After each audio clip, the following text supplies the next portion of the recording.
tempo não, vambora para o vídeo. São Paulo, diferentemente do Corinthians, os problemas políticos são iguais, mas diferente do Corinthians, está enxugando a folha de pagamento. Acho bem discutível esse tipo de negócio.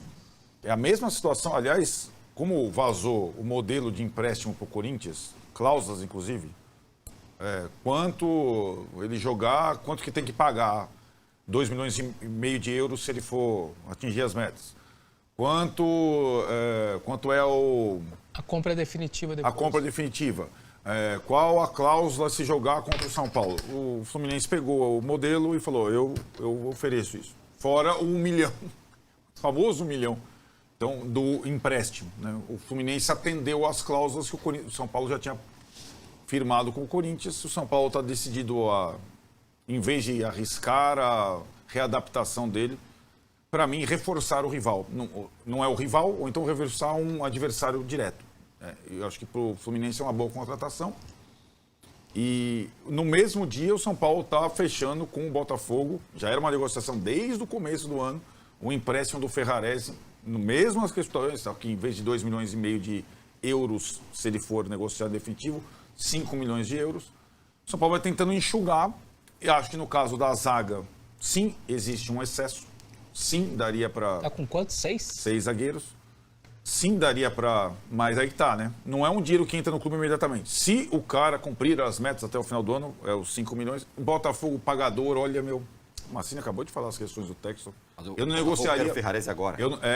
Ferrarese e Alisson. Eu não negociaria nenhum... Eu fico com ele, com o Botafogo. Não negociaria nenhum jogador com o Botafogo, com todo respeito. Né? Então, não tem nada a ver com a instituição. É um imbróglio muito de SAF lá que ninguém sabe como vai acabar. Exatamente. E aí são 2 saídas, o São Paulo trouxe 5, já saíram não sei quantos. Eu acho que no caso do Alisson é muito difícil a substituição, o São Paulo só tem os meninos ali, o Jorge jogou outro dia contra o Curitiba. E acho que no modelo de jogo do Crespo, o Alisson poderia ser um substituto importante, mas está saindo. Então são 2 saídas aí, depois do fechamento da janela, que eu estava falando para você no início do programa. A janela fechou, mas agora quem jogou de grande está indo para outro grande, dependendo da conveniência. É a mesma questão do goleiro do Botafogo, do Neto. É a mesma situação. Então a janela estendida, ela não serve de novo para o time pequeno e para o jogador que está com dificuldade. Ela serve para clubes grandes transacionais, como o Corinthians está fazendo com o Botafogo, São Paulo com o Botafogo, São Paulo com o Fluminense e assim por diante. Bom, vamos às notícias. Falamos aqui de história e tudo mais. Ó, o Vitor Crash já manda uma notícia que já é assunto. Emprestar o Ferrarese para o caloteiro Botafogo e ficar com Tolói no elenco é loucura. Os veteranos ficam e o São Paulo empresta um jovem de graça. Patético. Bom, pergunta objetiva. Em que pé tá isso aí? Essa é uma negociação que quase saiu no início do ano, agora voltou com tudo, porque o Botafogo está com um pé na fase de grupos da Libertadores. E o São Paulo, depois de contratar o Dória, chegou a 6 zagueiros no elenco. O Crespo passou a jogar em linha de 4, tem muito zagueiro. Teve a ótima copinha do Isaac, que é um jogador que é destro, né? Do mesmo lado do Ferrarese. E aí, assim, ninguém quer jogador veterano. É o que o Tirano falou, ninguém quer o Tolói ou o Dória. O Dória, que era do Botafogo e tal, né?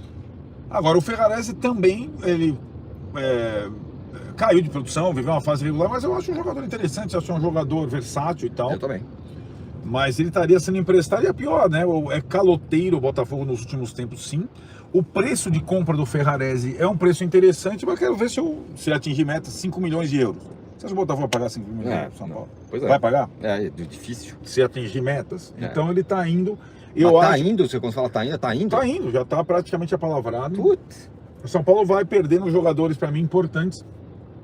Sai o Ferrarese, subiria o Isaac. E aí ficaria Isaac e Tolói para o lado direito da zaga, Arboleda e Alan Franco para a sobra, o Alan Franco também joga do lado direito, e Sabino e Dória para o lado esquerdo da zaga, fecharia os 6 zagueiros com a promoção do Isaac. Tá.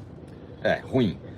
Ruim, não um desastre. Eu acho que se fosse uma boa venda... se fosse para outro time, sei lá... É isso que eu acho. Eu acho que os negócios que o São Paulo faz, eu acho que as contratações são boas, criativas.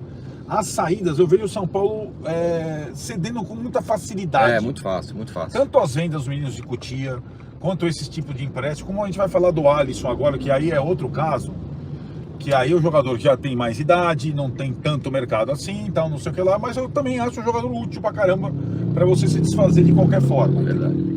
O Bruno Honório fala, mandem um abraço para o Juninho do Canto 10, a melhor dobradinha de Tremembé. Eu adoro dobradinha, eu gosto, hein? Eu vou aparecer aí. Lembra muito meu pai, mas não aguento. Gosto de dobradinha. Ah, nossa, da minha mãe, então vai ser espetacular. Eu vou pintar aí, hein? Preparem-se. Ó o Ademir aqui de novo. Olha aí. Ó. Vamos lá. Bom, esse é um nome, então Ferrarese. O outro é o que foi, não foi, vai voltar, não vai voltar, tá disponível, não tá disponível. São Paulo tentou aí, a diretoria, o Rui Costa, tentou resgatar o cara e junto à torcida e pelo jeito não conseguiu. Alisson, tá indo pro Fluminense. Não conseguiu não tentaram, né? Eu acho que não, mas peraí, o Rui Costa quando ele foi ao Tricolor fez lá um discurso, falou tudo o que aconteceu, que o Alisson chorou, que não sei o quê. Ele tentou dar uma... sim, tentaram, mas o que eu digo, ele não foi a campo depois disso. Não foi. Tentaram no ambiente. Uma das vezes ele não foi porque tava com virose. Exato. Que agora vai ficando com uma versão mais frágil, né? Pois é. Mas o que eu acho que pode ter acontecido, talvez o São Paulo nunca exponha isso, é que o jogador não se sentiu confortável desde então, ou confiante, ou... Sim. Na verdade a torcida não quer o cara, né? A torcida, todo mundo, toda vez que a gente defende a gente apanha. A gente apanha. E aí, mas quem gosta do Alisson, que todo mundo que trabalhou com o Alisson gosta do Alisson, né? Você já percebeu isso? Não, sim. Então, aí o Zubeldia... Mas aqui foi um negócio tão mal conduzido que acabou sobrando pro cara que é aquela história, né? Você concorda? Não, compreendo, sim. Então, aí o Fluminense do Zubeldia... e aí, a galera que Alisson traíra, não quer, não serve. Com requinte. A questão, a gente pode ter todas essas ponderações. A questão é reforçar um adversário, agora não é o rival, reforçar um adversário direto, que está contratando para Dedéu, o Fluminense. E que vai ter um técnico que vai saber aproveitar lá. E aí, como vazou o negócio do Corinthians, as cláusulas, as questões, o Fluminense fez a proposta idêntica que o Corinthians fez. Sim. Importante na negociação. E aí hoje pela manhã a informação do nosso companheiro Valentim Furlan é que já existe um acordo entre as partes, já está em troca de documentação, ouvi agora há pouco, e o Alisson vai para o Rio de Janeiro nas próximas horas. Empréstimo de uma temporada, não haverá compensação financeira, né? Então na época do Corinthians era 1,5 milhão de pagamento pelo empréstimo, isso não vai acontecer. 100% dos seus vencimentos mensais a cargo do Fluminense e também ali o passe fixado em 2,5 milhões de euros, cerca de 15,3 milhões de reais, caso o Flu queira comprar o Alisson ao final do seu contrato. O Alisson estava até já ali sendo planejado uma volta dele, estava bem fisicamente já para voltar, tinha uma ideia que ele voltasse e fosse até titular contra o Coritiba no Couto Pereira, ele seria relacionado, mas teve uma virose. E aí a situação não caminhou, e aí as partes entenderam que com essa oferta, então, que é um pedido direto do técnico Luiz Zubeldia, era mais jogo pro Alisson deixar o time do São Paulo. Então agora tá por detalhes, Lu. Essa negociação aí perto de ser concretizada, então, depois de uma longa novela. É bom para os dois, PVC? Sabe que a cláusula do empréstimo é meio diferente, né? É empréstimo até o Crespo não ser mais técnico. Não é verdade. Não é verdade. É até o final do ano. É até o final do ano.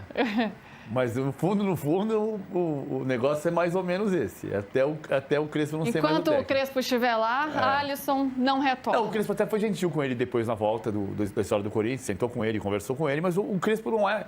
O Crespo não morre de amores pelo estilo do Alisson. Ele não é o tipo de jogador que ele gosta. Não é, as coisas a gente fala assim, o técnico não gosta do jogador, parece que ele não vai com a cara dele, não se trata disso. Ele não é o tipo de jogador que combina com o tipo de jogo que ele faz. E então o Alisson precisa voltar a jogar. E ele precisa estar feliz e vai para o Fluminense. O Fluminense teve a lesão do Bernal, que não foi lesão de ligamento cruzado anterior, né? Não foi rompimento. O Bernal vai ficar um mês fora. O Alisson chega para substituir o Bernal nesse período e para eventualmente disputar a posição, tanto na função do Bernal, que é a função do Hércules também, como para jogar nas funções que ele jogava antes, como ponta. Ele pode completar o meio-campo pelo lado direito, pode jogar uma função diferente, até jogando um 4-1 com Hércules e Alisson e o Martinelli de primeiro volante. Ele vai ajudar muito o Fluminense e o Fluminense vai ser bem importante para o Alisson nesse momento da sua carreira. Vai precisar, né, recuperar a confiança, né, voltar a jogar bem, mas também depois de todo esse episódio que acabou pegando muito pro Alisson, vai ser bom mudar de ares, né, para ele retomar a carreira dele. E pro Zubeldia, o Fluminense ganha uma boa opção nesse meio de campo, Sim, Fábio? Eu inclusive acho que a imagem do Alisson, independentemente do Crespo, acho que a imagem do Alisson ficou muito desgastada aqui em São Paulo por causa dessa negociação que ia, mas não foi.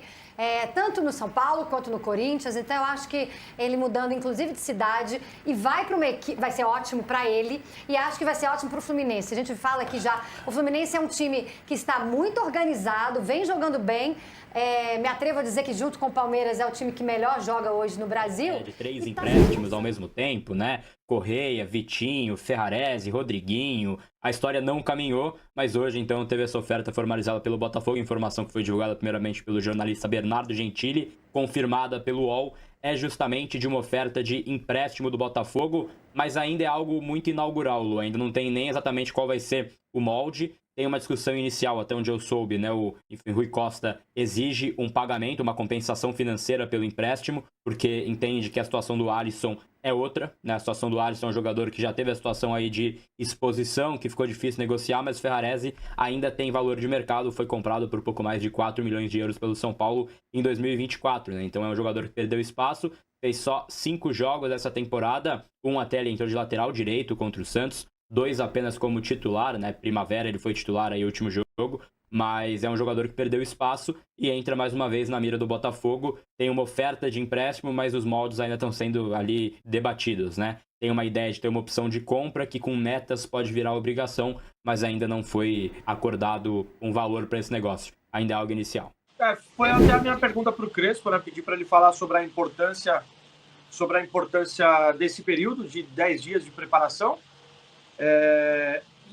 E sobre os 2 atacantes, eu já falei aqui em outra oportunidade na última semana, eu acho que o São Paulo começa a ganhar opções de qualidade e opções para o elenco bem interessantes, porque eu enxergo, inclusive, a dupla André Silva e Rian Francisco, de repente uma dupla de 2 jogadores substitutos de Luciano e Caleri.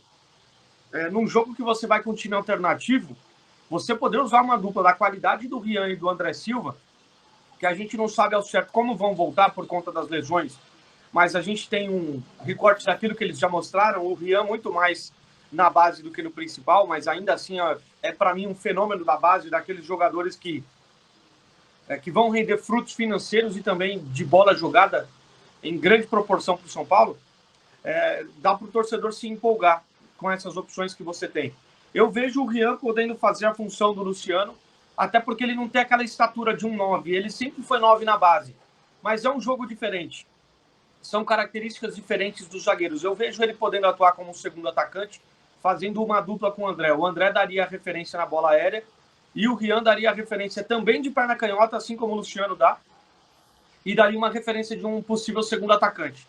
Eu acho interessante demais ter essas 2 opções. Acho que a temporada passada poderia ter tido um desfecho diferente se os 2 não tivessem se lesionado. Não só eles, mas Caleri, Lucas. A temporada passada foi complicada para o São Paulo com relação ao departamento médico. Então, ter essas opções de volta é talvez a principal notícia para o torcedor. O torcedor que, de repente, estava esperando grandes contratações, se você for ver o número de jogadores que estavam no DM no ano passado e ficaram por um longo período, o reflexo para a temporada atual é que os principais reforços do São Paulo para esse ano estavam dentro do próprio CT da Barra Funda, estavam dentro do departamento médico. Então, a expectativa lá em cima, principalmente da volta do Rian, né? Que para mim é um daqueles jogadores que são tão diferenciados na base que a gente vê como até quase impossível esses caras, a palavra mais atual, né? Esses caras floparem no principal, né? Eu não vejo essa possibilidade, acho que o Rian vai ser um grande jogador, desde que a lesão do joelho não tenha atrapalhado, né? Desde que ele retome as melhores condições físicas, porque para mim esse garoto joga muita bola e é numa posição que a gente já não forma mais, né? Meias, armadores e centroavantes tá difícil a gente formar, né? Tá cada vez mais em escassez no futebol. Em compensação, volante, o que a gente tem de bons volantes sendo revelados por aí no Brasil inteiro é brincadeira.